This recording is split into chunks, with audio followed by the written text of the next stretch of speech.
duratti dhiiratu dubartii viidiyoo qullaa waraabaa. Akkamitti har'a dubartiin deebitee dhiira qullaa waraabuu dandeessi? Auzubillah jette Sumayyaan jechuudha. Akkamitti ayyuuni viidiyoo qullaa waraabdee abbaa manaashi maal gootetti viidiyoo qullaa waraabdee ani amma kana wajjin jiraadhee sammuu koo keessatti waan hin yaannedha. Akkamitti viidiyoo qullaasaa waraabuu dandeessi ayyuuni? Ani sirumayyuu kana booda Saayidootti deebi'ee Saayidoo wajjin hin jiraadhu. Sababni isaa immoo ayyuu wajjin otoo Saayidoon jiraatu, ayyuu wajjin otoo Saayidoon jiru gonkumayyuu wajjin deebi'ee jiraachuu hin danda'u. Safara isaanii iyyuu ga'uu hin danda'u. Sababni isaa akkuma Saayidoo waraabde kana anas yoo na waraabde maalan godha? Kallattiin ishiin na waraabdu hin beeku. Kallattiin ishiin viidiyoo qullaa na waraabde jettu hin beeku. Kanaaf iyyuu gonkumayyuu jireenya isaanii keessan galu gonkumayyuu safara isaanii hin qaqqabu. Akkuma Saayidoo waraabdee yoo boruu na waraabdee gallakkiste ani maalan godha? Ani waan akkanaa hin danda'u. Qullaan wayyaa buusee kaadhaa ispaaltii irraa nan maraadhaa hin danda'u waan akkanaa. Kanaaf iyyuu borutti qaana waqtii borutti salphachuu boruu na waraabdee waan tokko narra geessisuu na maraachuu irraa safara isaanii hanqadhee waqtiin waa'ee isaanii keessaa bahee jireenya mataa kootii jiraachuun barbaada. Akkuma dadha nagaa jiraachaa jiru kana, akkuma jireenyi natti tolee nagaatti jiraachaa jiru kana caalatti nagaatti jiraachuun barbaada malee safara isaanii gahee viidiyoo waraabamee boru maraachuu hin barbaadu. Ashamaa harka fuunee nagaa fi jaalalli Waaqayyoo lafa isin jirtanitti dachaa isiniif haa baay'atu. Akkam jirtu nagaa keessanii? Anis nagaadha. Gooftaan nagaa keenya baay'isee immoo eebbifamu. Warri chaanaalii kiyyaaf immoo aaraa taatanii sabskiraayib gochuun maatii kiyyatti dabalama. Mallattoo beelii tuquun immoo olirra keewwadhaa. Viidiyoon akkuma gallakkifame qaxxitaa dursee isin qaqqaba jechuudha. Viidiyoon kun immoo warri isin bira qaqqabe aga xumuraatti naaf dhageeffadhaa, naaf ilaalaa. Laayik gochuun immoo hin dagatina. Viidiyoo kana warri ilaaltan hundi keessan laayikiitti bu'aa, gatii isin hin gaafatu. Walaa jajjabeessinu, walaa guddisnuun isin hin jedha. Yaadaa fi immoo komii yookiin immoo gaafii kallattii hundaanuu qabdan koomentii irratti naaf kaa'a, naaf barreessaa isin hin jechuun jaaladha. Tole akkuma beekamu kaleessa Saayidoon waa'ee ayyuu godinyaa shifaana gara Saayidoo dhaqan irratti jechuudha. Sumayyaan hojjettee turte har'a jechuudha. Viidiyoo hojjettee chaanal ishee irratti gallakkistee turte. Baay'een keessa sarbuu dandeessu, kan agarra jiraachuu dandeessu. Egaa Sumayyaan akkas jette baay'ee haartes baay'ee ajaa'ibsiifatte jechuudha. Waa'ee hayyuun viidiyoo qullaa waraabee jetteen Saayidoodhaan jechuudha. Waa'ee kana irratti xiyyeeffattee dubbataa turte. Sumayyaan baay'ee garamsiifattes baay'ee aartee ajaa'ibsiifatte jechuudha. Irratti dubbataa irratti hojjette jechuudha. Akkamitti dubartiin abbaa manaa qullaa waraabuu dandeessi? Nuyi duratti kan beeknu dhiiratu viidiyoo qullaa shamarran waraabee gallakkisa yookiin waraaba malee dubartii miti kan waraabu. Har'a garuu ishiin abbaa manaa ishee wajjin jiraattu akkamitti abbaa manaa ishee viidiyoo waraabuu dandeesse? Ani kana aagaan amma kana wajjin jiraachaa ture sammuu koo hin yaadne waan akkanaatu. Akkamitti ishiin garuu abbaa manaa ishee irratti viidiyoo qullaa waraabuu dandeesse dhoksite? Ani sirumayyuu jette kana booda jireenya isaanii keessaa bahuun qaba. Waa'ee isaanii dubbachuu waa hundumaa dhiisuun qaba.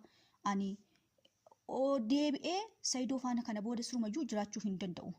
Osoo Saayidoon ayyuu wajjin jiru ani gonkumaa lafa Saayidoon jiru qaqqabus wajjin jiraachuus hin danda'u. Sababni isaa immoo jette yoo akkuma Saayidoo viidiyoo waraabde kana anas boru yoo na waraabde maalan godhaa? Na waraabdi yoo na gallakkiste maalan godhaa? Hin waraabdi ishiin kallattii waraabduu hin beeku. Saayidoo amma kallattii ittiin ishii waraabde hin beeku Saayidooni. Kanaaf iyyuu anas kallattii ishiin ittiin na waraabdu hin beeku. Yoo ishiin boru na waraabdee hanarra Saayidoo faana itti deebi'ee Saayidoo faana jiraadhee kallattii ittiin ishiin na waraabdu hin beeku waan ta'eef yoo na waraabdee na gallakkiste boru nan maraadha. Ani waan akkanaa hin danda'u. Carqee buusee kaachuu hin danda'a. Maraachuu hin danda'a. Jireenya kun dhaba. Kanaaf iyyuu kana hundumaa keessaa ba'ee waa'ee isaanii dhiisee waa'ee isaanii keessaa ba'ee jireenya mataa kootii akkuma nama jiraachaa jiru kana booda jireenya mataa kootii jalatti jiraachuun barbaada. Kana booda jireenya mataa kootii jiraachuun barbaada. Akkuma agarraatti nagaatti jiraadhe kana boodas nagaatti jiraachuun barbaada. Ijoollee koo nagaadhaan taa'ee guddifachuun barbaada malee ani kana keessa galuun barbaadu. Boruu viidiyoo na waraabdee akkan salphannu hin barbaadu. Jette baay'ee viidiyoo ishiin waraabee jette sanarratti dinqisiifattee yookiin dinqisiifachuu sun taane ajaa'ibsiifattee hartee dubbachaa turte jechuudha. Sumayyaan har'a jechuudha.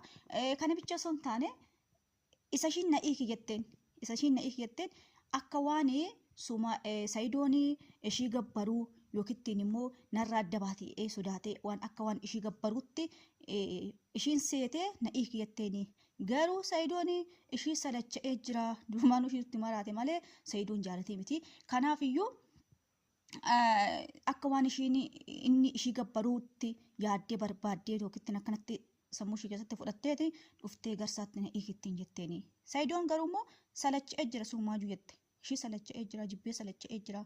Achumaan inni gaafa ishiin akkana jettuun inni sumaa kanan barbaada miti jedhee dubbatee salacha'eera ishii waan ta'eef jibbeera ishii waan ta'eef jette wanta hedduu dubbataa turte Sumayyaan jechuudha. Wanta hedduu dubbataa turte jechuudha. Ishiin surumayyuu akka ishiin jettutti kana booda akka safara isaanii hin geenye suruma waa'ee viidiyoo kanarratti fa'a kana booda safarumayyuu Saidoo akkan ijjenne yookaan bakka iyyuu jiraattu wajjin jiraachuu miti safaruma Saidoo iyyuu akkan ijjenne kana booda Saidoon faana akka hin jiraanne osoo Saidoon iyyuu faana jiru akka kana booda Saidoon faana hin jiraanne dubbataa turte. Egaa Sumayyaan durii jechuudha. Otoo inni viidiyoon kun hin dhufin durattuu kun baqattee ji'oota jaamoo torba itti taphataa turte kun baddee harkaatti taphataa turte.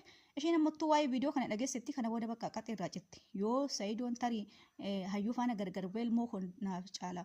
Haadha manaa koo dursaatu naaf caala. Egaa irratti deebi'een alatti hiikeen alatti ishiin kana booda Sumayyuu garaa hin laftuuf jechuudha. Sababni isaayyuu kalatti ittiin ishiin na waraabduu hin beekuun itti deebi'e jettee waan ta'eef sodaatte dhugaa baay'ee sodaatte waa'ee viidiyoo kanarratti baay'ee sodaatte jechuudha. Baay'ee qaanoftes baay'ee sodaattis ishiin waraabuu ishiitti jechuudha. Inna wanta hedduu dubbataa turte Waaqayyoon immoo gidduu sanitti nagaa haa buusu. Nuyi kanuma jennaka. Waaqayyoon gidduu sanitti nagaa haa buusu araara isaaniif haa buusu. Keessattuu dhugaa Saidoon nama rari jechuudha. Gidduutti rakkate yookiin gara iyyuutti namne yookiin gara ishii kanatti hin boqonne gar tokkotti hin boqonne jechuudha. Gidduutti rakkate Waaqayyoon isaa gargaaru. Haadha manaa isaa ganamaa ijoollee isaa nagaatti Waaqayyoon isaa deebisu gara Sumayyaa haa laaffisuuf Waaqayyoon jira. Viidiyoo kiyya immoo isin bira qaqqabee haga xumuraatti naaf ilaala. Yaada qabdan koomentii irratti naaf kaa'aa. Dogoggoroo jiraate immoo dhiifama of galchaa isiniin jechuun jaaladha. Turtii gaarii.